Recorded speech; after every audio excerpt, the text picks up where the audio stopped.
छोटी छोटी कविताएं हैं, कुछ 1, 2, 3 पृष्ठ के कम शब्दों की कविताएं हैं। ये कविता सन 60 की है, कृति में भी प्रकाशित हुई थी जी। हाँ जी, हाँ। और संभवतः मुझे याद नहीं है कि लगभग जय हिंद पहचान सीरीज़ के 21वें कविताओं के साथ में ये कविता है या नहीं। शायद मेरा ख्याल है ऐसा लगता है मुझे, फिर लगता है कि नहीं है।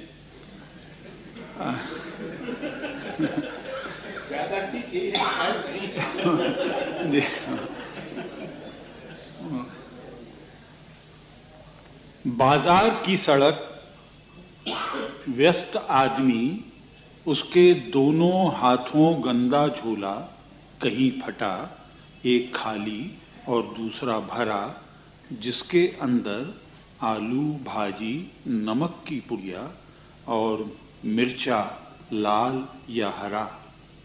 काश मैं 10 रुपए का नोट बनकर उसकी झोली में पनाह पाता। मैं अपनी झोली में घुसा हुआ था, तो मैं अपनी झोली में घुसा हुआ था, यह मुक्तिबोध जी की पंक्ति है। तो मेरा ख्याल है कि शायद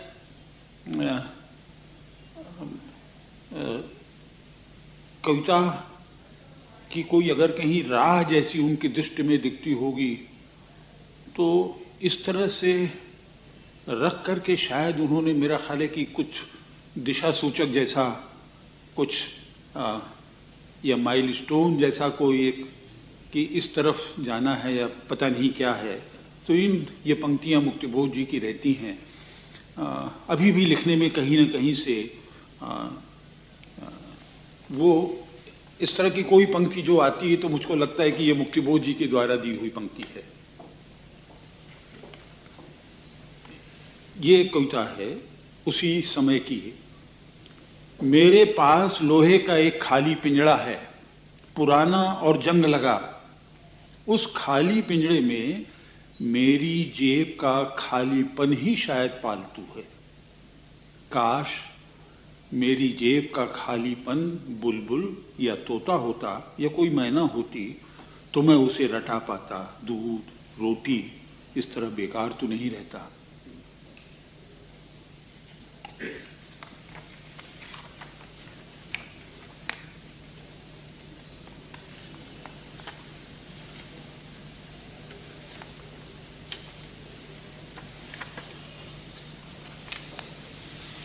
मैंने कुछ कविताएं शीर्षक से भी शुरुआत की कविताओं में दी, लेकिन बहुत कम शीर्षक दे करके मैंने कविताएं लिखी। बाद में मुझको ऐसा लगने लगा कि शीर्षक कविता से कोई अलग ऊपर की तरफ कोई ऐसी चीज़ है जो कहीं न कहीं से कविता को सीमित करती है, और शीर्षक एक केंद्र जैसा बन जाता है, उसी के इर्द गिर्द कविता हो जाती है। और जो कविता के विस्तार की जो गुंजाइश होती है, जिसकी वजह से एक कविता संक्षिप्त है, उस तरह की विस्तार की गुंजाइश शायद उसमें नहीं बनती है, ऐसा मुझे लगा। और फिर बाद में मैंने शीर्षक नहीं दिए, लेकिन ये शीर्षक की कविता ही उसी समय सन 60 की है, जो कृति में प्रकाशित हुई थी। मध्यम वर्ग इसका शीर्षक है।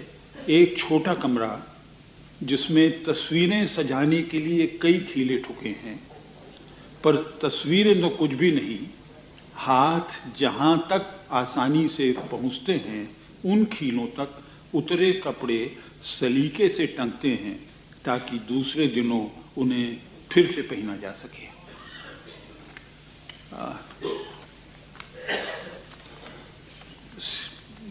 एक दो पंक्तियों की कविताएं भी मैंने काफ़ी लिखी थी उस समय। हर झुर्री की आड़ में एक एक रंगीन सूरज, सुबह के नहीं शाम के।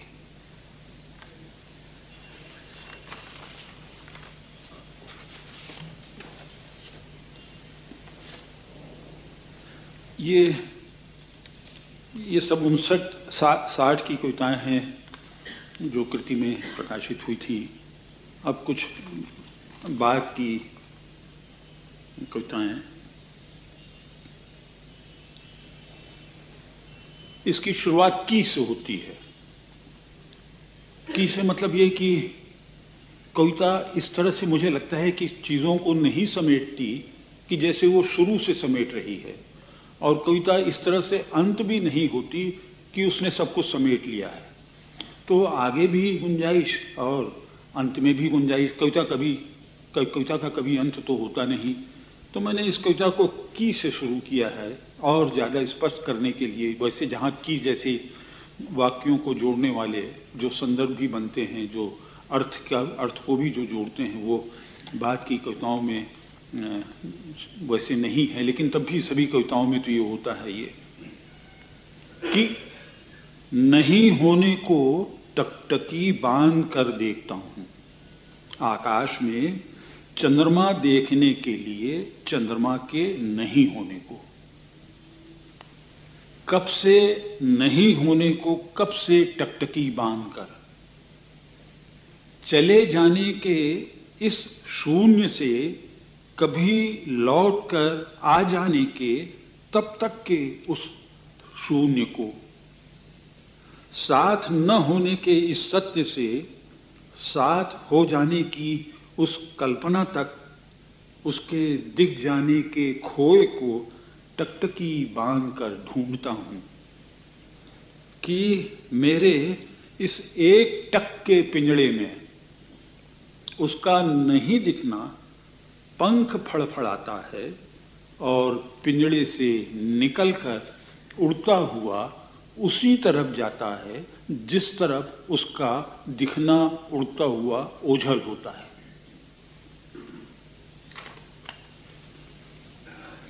ये कविता है। प्रतिमाएं पत्थर की हैं, मूर्तियों में आनंद पत्थर का, सुख पत्थर का है, इस सुख से मुस्कुराहट पत्थर की, हमारी चितवन के सामने पत्थर है, परंतु सब कुछ सजीव की प्रतिमा के चितवन के सामने हम दोनों पथराए। हमारे पथराने में मूर्तियों का सौष्ठव, मूर्तियों की नक्काशी, हम दोनों आलिंगन में पथराए।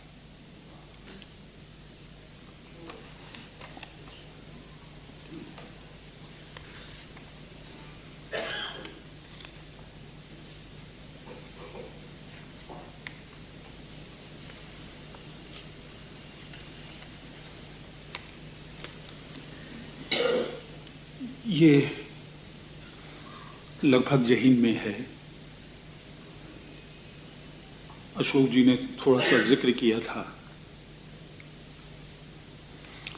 राजनीतिक बहस में सूखे को लेकर मैंने किसी से नहीं कहा कि नदी के किनारे से एक झुंड चिड़िया उड़ी है, जैसे एक लहर कई टुकड़ों में उड़ी है।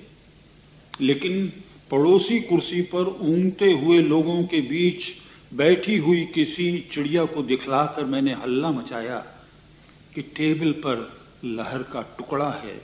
10 दोस्तों ने गाकर बताया कि लहर का टुकड़ा खिड़की से आया, दीवार की खूंटी पर बैठा, मुंह हाथ धोना है इत्यादि, और लहर का चेहरा नदी से मिलता जुलता है। पानी से भरी बाल्टी का चेहरा नदी से मिलता जुलता है। संसद के कंघी के आकार के होने की प्रक्रिया में सरकार के सिर पर बाल नहीं थे।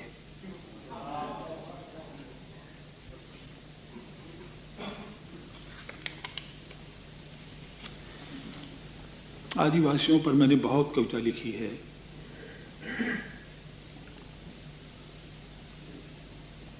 कभी ऐसा लगता है कि आदिवासियों का एक संग्रह ना अलग से तैयार हो जाए। जंगल के दिन भर के सन्नाटे में महुआ टपकने की आवाज आती है और शाम को हर टप के साथ एक तारा अधिक दिखने लगता है, जैसे आकाश में तारा टपका है। फिर आकाश भर जाता है जैसे जंगल भर जाता है। आदिवासी लड़की लड़के स्त्रीजन अपनी टोकनी लेकर महुआ बीनने दिन निकलते ही उजाले के साथ साथ जंगल में फैल जाते हैं। एक आदिवासी लड़की महुआ बीनते बीनते एक बाघ देखती है। जैसे जंगल में एक बाघ दिख जाता है, आदिवासी लड़की को बाघ उसी तरह देखता है जैसे जंगल में एक आदिवासी लड़की दिख जाती है, तितली दिख जाती है, और बाघ पहले की तरह सूखी पत्तियों पर जमाई लेकर पसर जाता है। एक अकेली आदिवासी लड़की को घने जंगल जाते हुए डर नहीं लगता, बाघ शेर से डर नहीं लगता, पर महुआ लेकर गीदम के बाजार जाने से डर लगता है। बाजार का दिन है, महुआ की टोकनी सिर पर बोहे या कांवर पर इधर उधर जंगल से पहाड़ी के ऊपर से उतरकर सीधे सादे वनवासी लोग पेड़ के नीचे इकट्ठे होते हैं और इकट्ठे बाजार जाते हैं।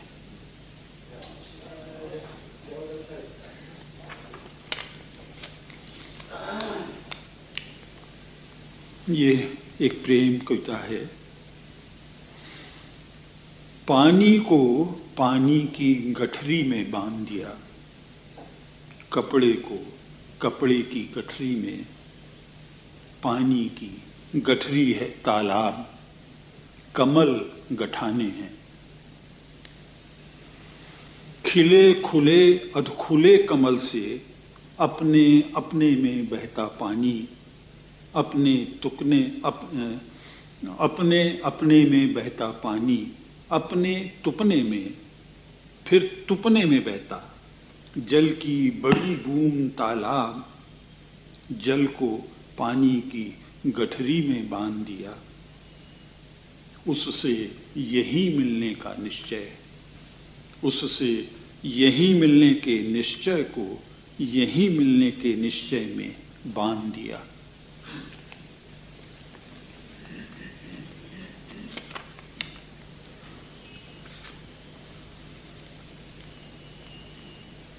प्रत्येक आवाज खटका है, बच्चे का मां कहकर पुकारना। खत्म होती हरियाली में बीज से अंकुर का निकलना।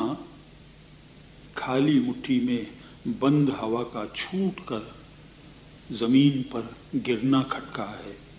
पानी पीना और रोटी चबाना भी। बचाओ बचाओ चिल्ला सकने वाले लोग बचाओ भी नहीं चिल्लाते। कोई बचा है यह पूछने वाला भी नहीं बचेगा। लगता है दुनिया को नष्ट करने का धमाका अभी शायद हो सकता है जिंदगी को नष्ट करने के धमाके के पहले जिंदगी का बड़ा धमाका हो।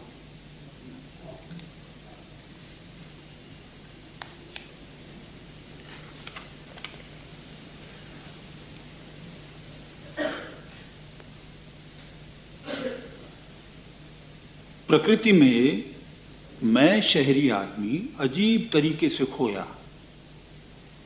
बस में चढ़ने के लिए लोगों की लाइन इस तरह लगती है कि आदमियों के बीच किनारे का पेड़ भी लाइन में शामिल हो जाता है। उस पेड़ के पीछे अकेला मैं सबसे पीछे। बस के आने के बाद मैं पढ़ा लिखा समझदार खड़ा रहा कि बस में पेड़ चढ़े, फिर उसके पीछे मैं। तब मुझे मालूम होता है कि पेड़ बस में नहीं चढ़ता, यह शिष्टाचार है। और मैं शहरी आदमी प्रकृति से इस तरह अलग होता हूँ कि पेड़ को पीछे छोड़ बस में बैठ जाता हूँ। बस में बैठे मेरी इच्छा है कि पूरे रास्ते में दोनों ओर पेड़ मिलते रहें। मैंने अपने कमरे में पूरे जंगल की तस्वीर लगा रखी है।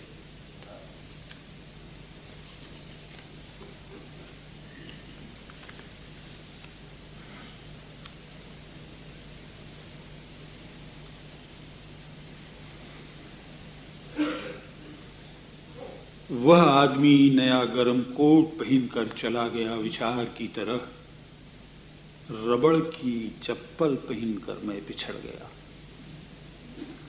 जाड़े में उतरे हुए कपड़े का सुबह 6 बजे का वक्त सुबह 6 बजे का वक्त सुबह 6 बजे की तरह।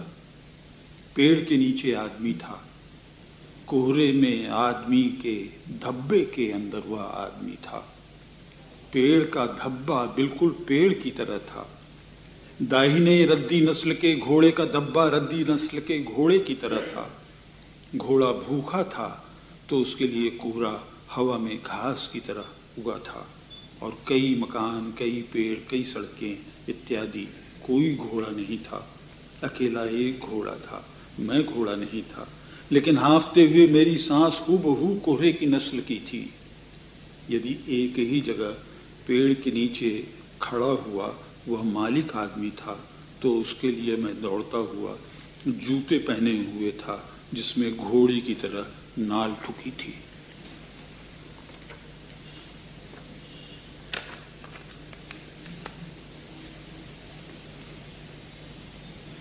ये एक कविता है। इस बियाबान उजाड़ मैदान में कभी नगर बसा हुआ हो, अब खंडहर भी नहीं, कुछ नहीं। छाया के लिए पेड़ नहीं, पेड़ की ऐसी सूखी पत्ती नहीं जो दूर से उड़कर भी आई हो। दूब है, दूब की छाया है। दूब की छाया में एक दुबका हुआ कीड़ा है।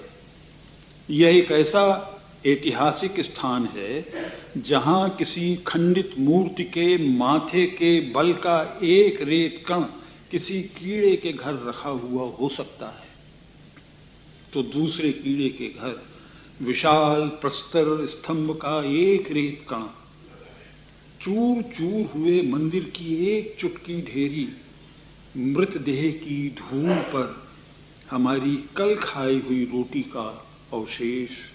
अभी कोई कीड़ा मुझसे भी परिचित हो रहा होगा, जान रहा होगा कोई सूक्ष्म जीव, पर मैं यहाँ बसा हुआ नहीं हूँ। जहाँ बसा हूँ वहाँ भी कीड़ों का जीव जगत है।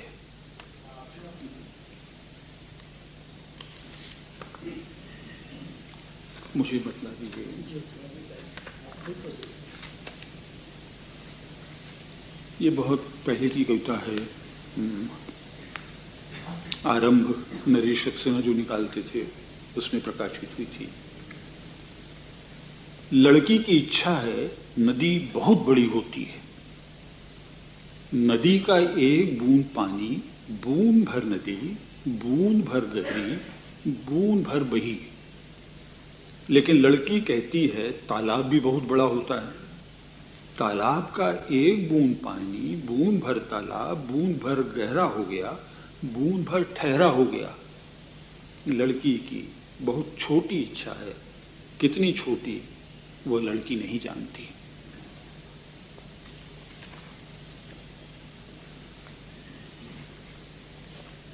ये भी एक कविता।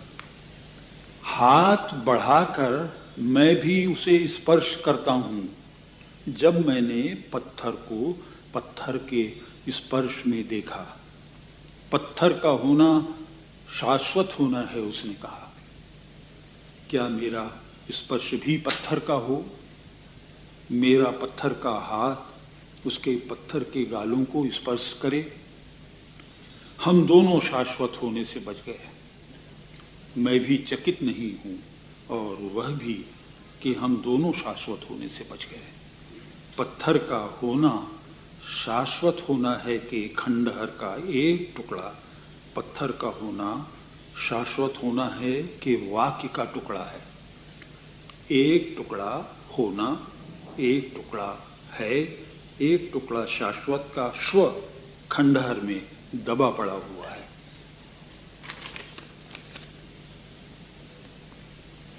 ये कहता, हवा के झरोखे से झोंका आया, ढूंढ कर आया, आंधी में खो गया झोंका। कितनी बयार पुरवाई से होकर पछवा कर हवा की सड़क पर हवा का रिक्शा, हवा ने रिक्शा चलाया, रिक्शे में बैठ झोंका आया। घंटी बजाकर नहीं, हवा की हैंडल पर घंटी की जगह उड़ता पपीहा पियू पियू से दूरी को सामने से हटाता थोड़ा सा स्पर्श आया।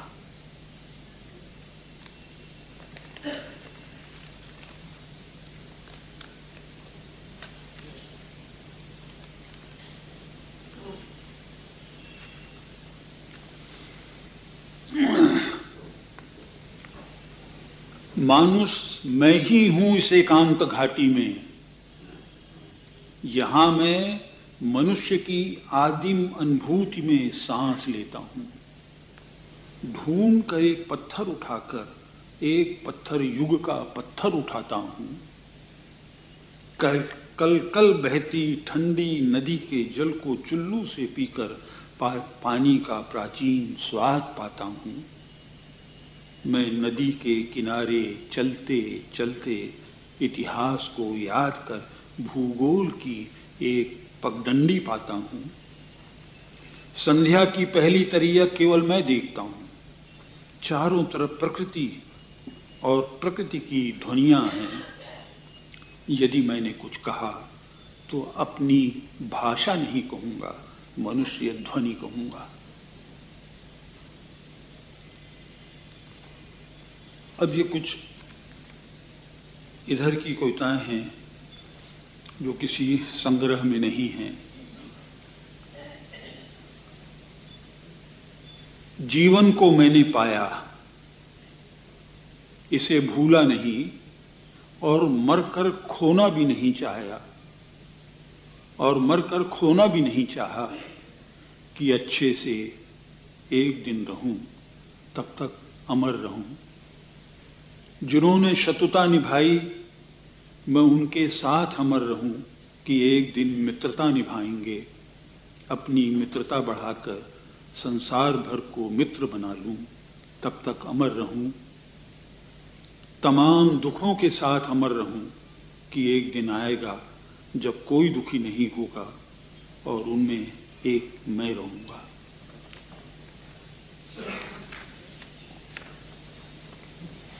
पड़ोस पर मैंने बहुत सी कविताएं लिखी, लेकिन इतनी नहीं लिखी कि वो एक संग्रह पड़ोस का हो जाए। पैदल अपने पड़ोस जा रहा हूं, इस तरह जाना क्या यात्रा नहीं है? बहुत दूर चले जाना ही यात्रा है, जो अब मैं कर नहीं सकता। घर से निकल नहीं सका 3 दिन, अब पड़ोस के घर जा रहा हूं। 2 कदम ही चला हूं घर से दूर, मैं यात्रा में हूं, तीर्थ यात्रा में।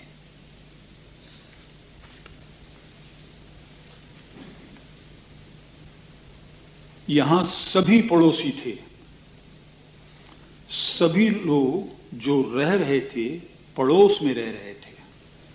और मैं इसे इतनी बार दोहराना चाहता हूं, जितने लोग थे पूरी बसावट पड़ोस की। मैं जब भी लौटा पहले पड़ोस में आया। मैं पड़ोसियों के घर होते हुए इतना थका लौट रहा हूं कि मृत्यु पड़ोस में हो जाए और पहले घर खबर पहुंचे कि मैं पड़ोस में नहीं रहा।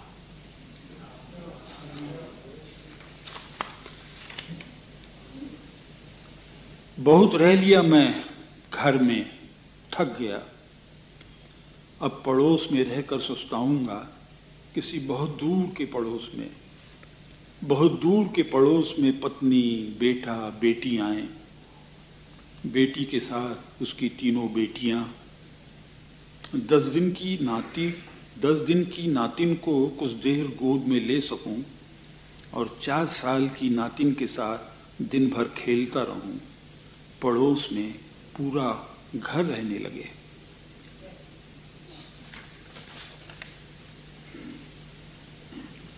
अपने असीम में पहले मैं बसा था या मेरे अपने लोग? अपनी बसावट में ईश्वर को ढूंढता हूं तो वह पड़ोस में मिलता है, एक पड़ोसी की तरह। मैं उसे पुकारता हूं तो वह सुन लेता है, नहीं सुनता तो लगता है अभी वह घर पर नहीं है। फिर अभी के बाद पुकारता हूं, अभी के बाद कभी नहीं पुकारता तो वह आवाज देता है कि क्या मैं नहीं हूं। अपनी बसावट में ईश्वर को पुकारता हूं तो पड़ोसी सुनता है, पड़ोसी को पुकारता हूं तो पड़ोसी सुनता है।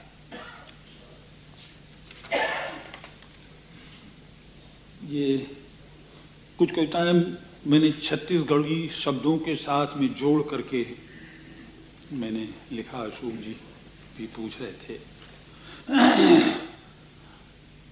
छत्तीसगढ़ के बहुत से लोग मजदूर होकर के दूर दराज इलाकों में जाते हैं।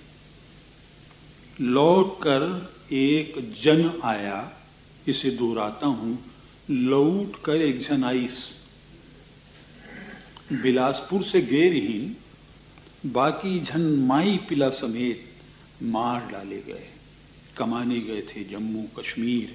इसे दोहराता हूं, कमाए बर गेरहीन जम्मू कश्मीर। और जो बचकर आया है वो कमाने फिर जा रहा है वहीं, वह चला गया। इसे दोहराता हूं, ओह चल दिस।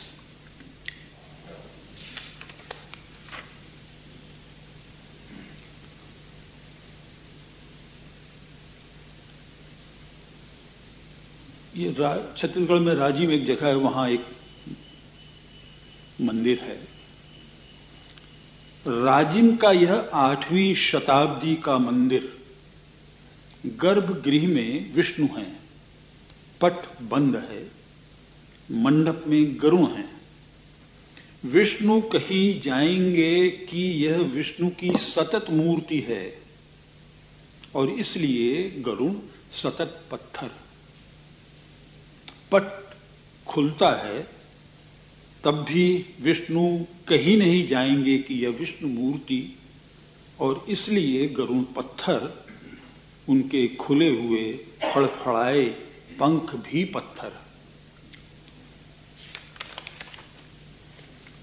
फिर एक इसी पर ही दूसरी कविता है। राजिम का यह 8वीं शताब्दी का विष्णु मंदिर है। गर्भगृह में विष्णु को सबने दूर से प्रणाम किया।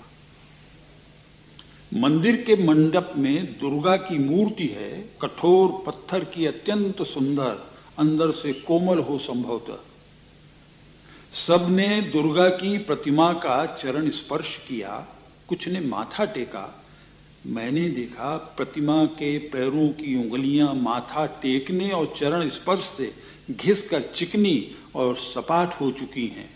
इसमें मन ही मन का चरण स्पर्श और दूर का माथा टेकना भी शामिल है।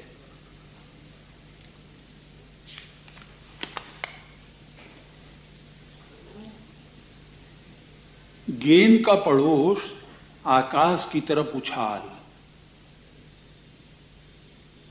किसी भी दिशा में जा सकने के कारण सभी दिशाएं गेंद के पड़ोस में। धरती पड़ोस और गेंद का घर हमारा घर। कितनी गेंदें पड़ोस में खो चुकी थी। गेंद ढूंढने हम किसी के भी घर घुस जाते। घरों में जाना और खो जाना हमने गेंद से सीखा।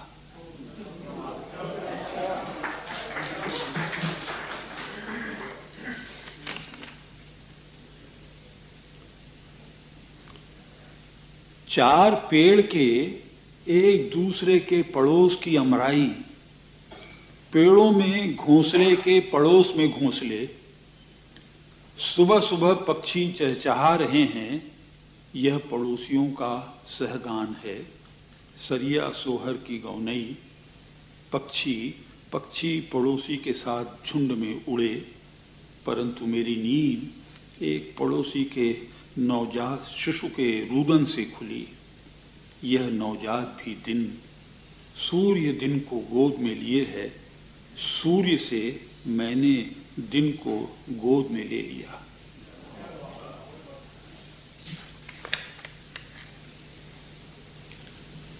जगह जगह रुक रही थी यह गाड़ी। बिलासपुर में समाप्त होने वाली छत्तीसगढ़ में सवार था। अचानक गोंदिया में सभी यात्री उतर गए और दूसरी कलकत्ता तक जाने वाली आई गाड़ी में चढ़ गए। एक मुझसे अधिक बूढ़े यात्री ने उतरते हुए कहा, तुम भी उतर जाओ, अगले जन्म पहुंचेगी यह गाड़ी। मुझे जल्दी नहीं थी। मैं खुशी से गाड़ी में बैठा रहा। मुझे राजनांदगांव उतरना था, जहां मेरा जन्म हुआ था।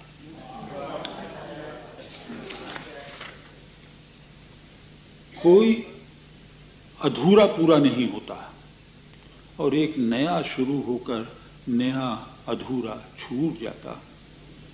शुरू से इतने सारे कि गिने जाने पर भी अधूरे छूट जाते,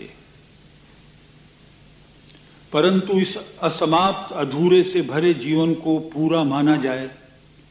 अधूरा नहीं कि जीवन को भरपूर जिया गया। एक भरपूर जीवन में मृत्यु के ठीक पहले भी मैं एक नई कविता शुरू कर सकता हूँ। मृत्यु के बहुत पहले की कविता की तरह, जीवन की अपनी पहली कविता की तरह किसी नए अधूरे को अंतिम न माना जाए।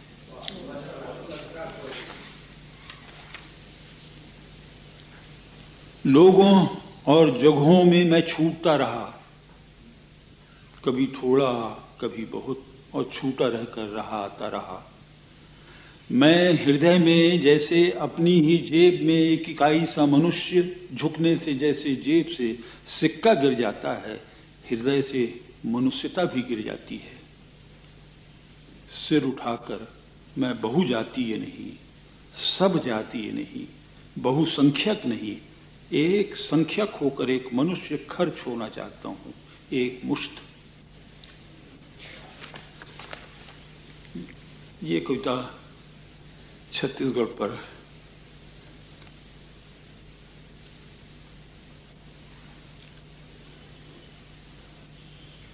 नजर लागी राजा काले चश्मे में। नजर लागी राजा काले चश्मे में, अब तू यह चश्मा उतार दे, मैं बहुत सांवली हूं, काले चश्मे से मैं नहीं दिखूंगी। राजा चश्मा उतार दे और नजर मिला ले, अपने सांवलेपन में मैं अच्छी दिखूं, इसलिए मैं तेज धूप में खड़ी हूं।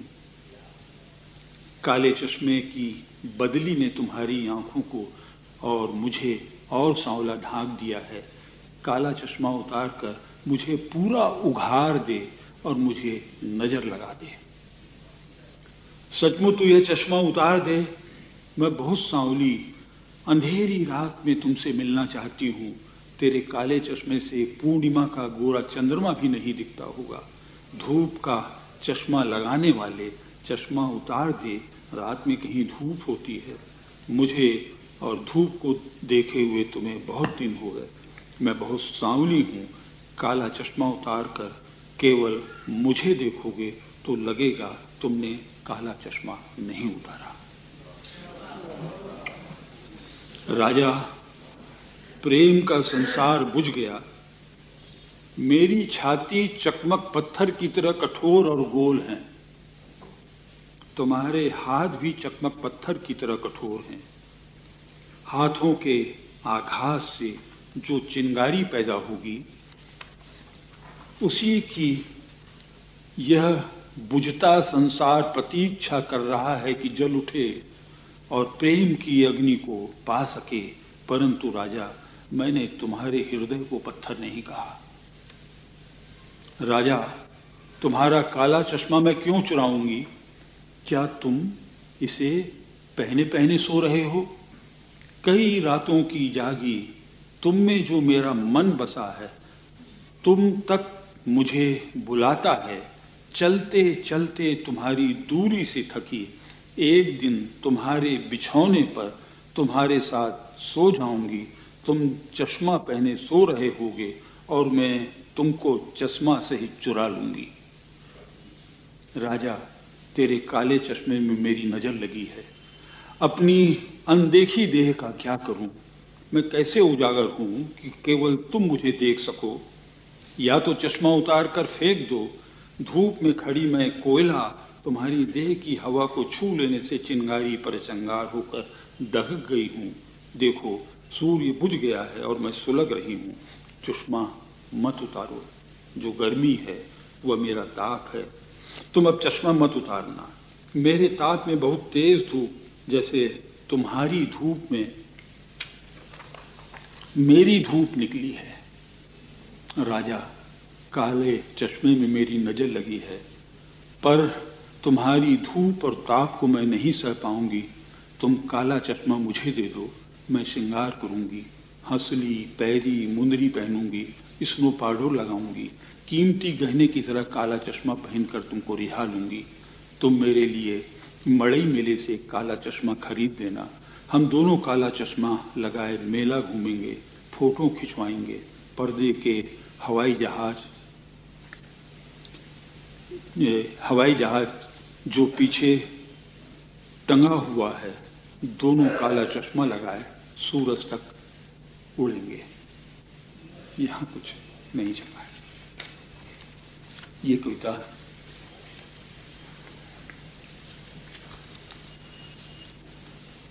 मुझे बिहारियों से प्रेम हो गया, जहां जाता हूं कोई न कोई मिल जाता है।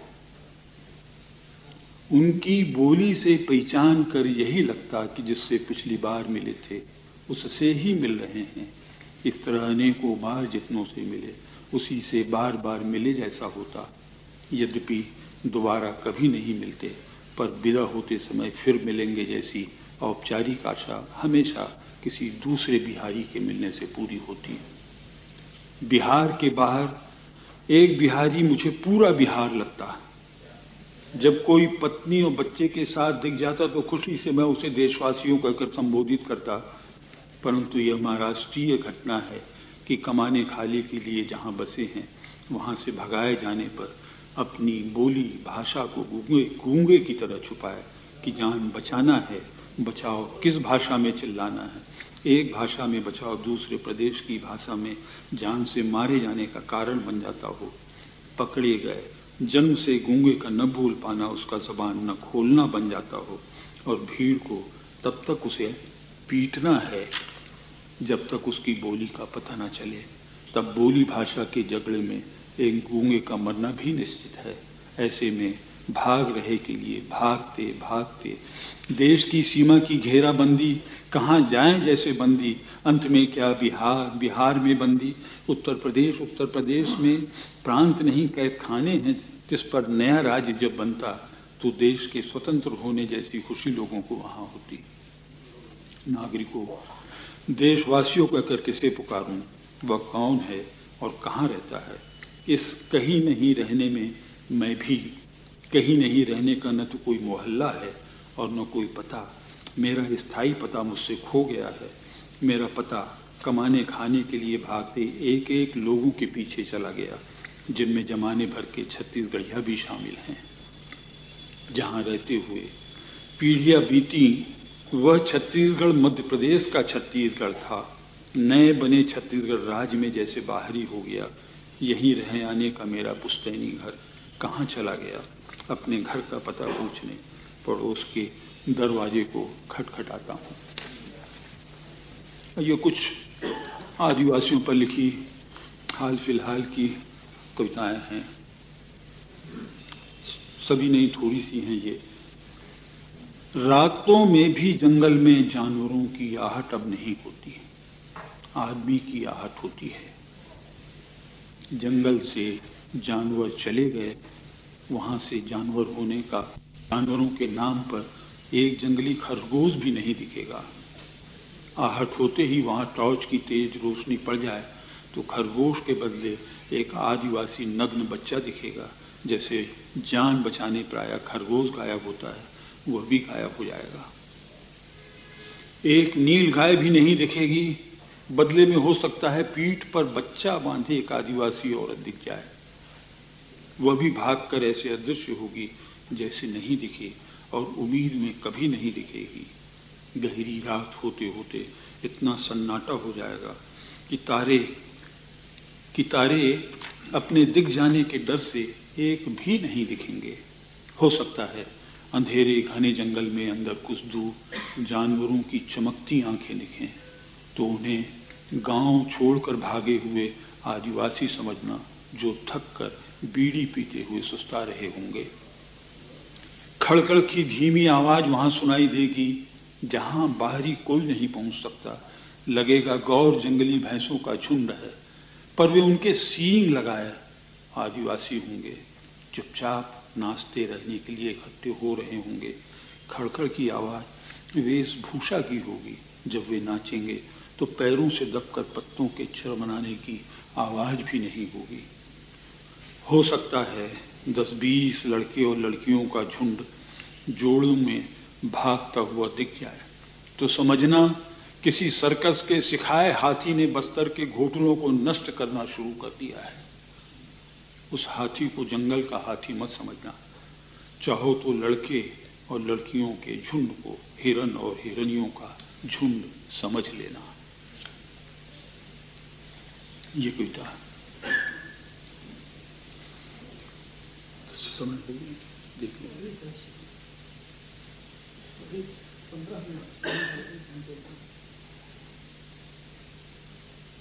अभी तक बारिश नहीं हुई।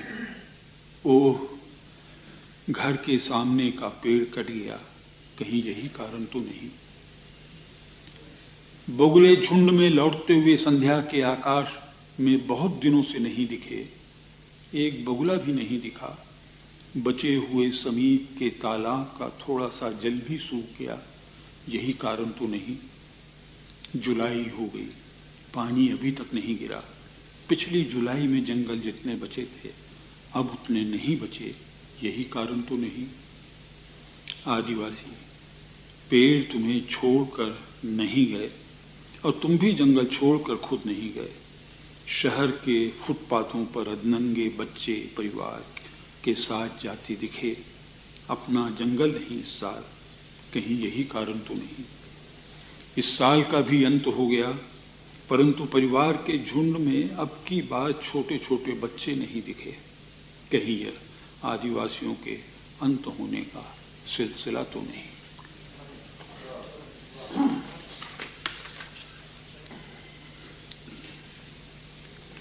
जो प्रकृति के सबसे निकट हैं, जंगल उनका है। आदिवासी जंगल के सबसे निकट हैं, इसलिए जंगल उनका है। अब उनके बेदखल होने का समय है। यह वही समय है जब आकाश से पहले एक तारा बेदखल होगा, जब पेड़ से पक्षी बेदखल होगा, आकाश से चांदनी बेदखल होगी, जब जंगल से आदिवासी बेदखल होंगे। अगर रोज कर्फ्यू के दिन हो तो कोई अपनी मौत नहीं मरेगा, कोई किसी को मार देगा, पर मैं स्वाभाविक मौत मरने तक जिंदा रहना चाहता हूं।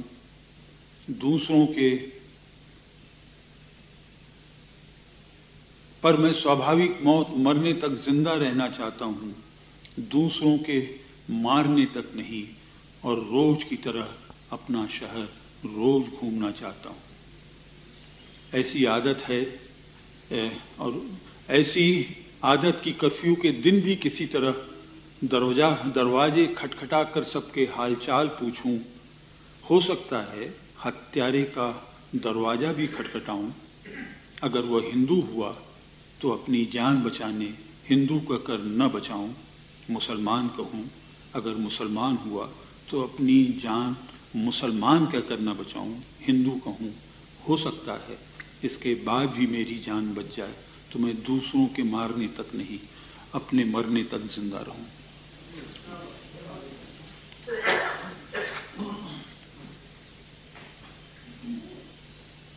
ये मैं पूरी कविता सुना देता हूँ जो केदार जी कह रहे थे, छोटी है। दंगे के दिन जब लोग डरे हुए दरवाजा बंद कर घरों में दुबके हैं, मैं शहर घूमना चाहता हूँ। दिखने में मैं न हिंदू दिखता हूँ न मुसलमान दिखता हूँ, किसी मुसलमान के हाथों मरूं तो मुझे हिंदू न समझना, मुसलमान समझना। अगर हिंदू के हाथों मरूं तो मुझे मुसलमान न समझना, हिंदू समझना।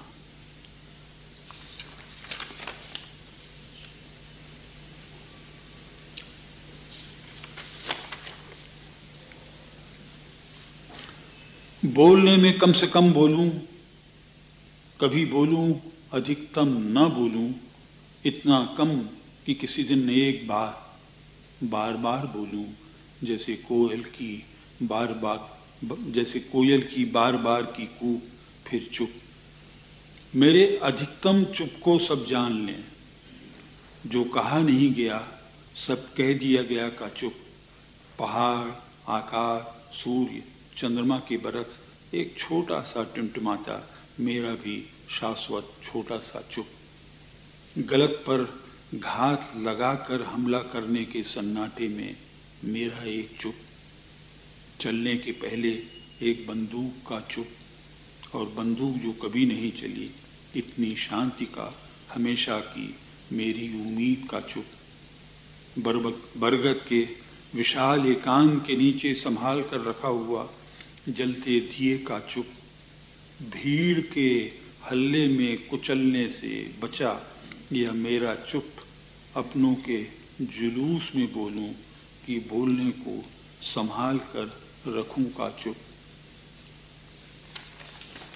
ये अंतिम कविता है।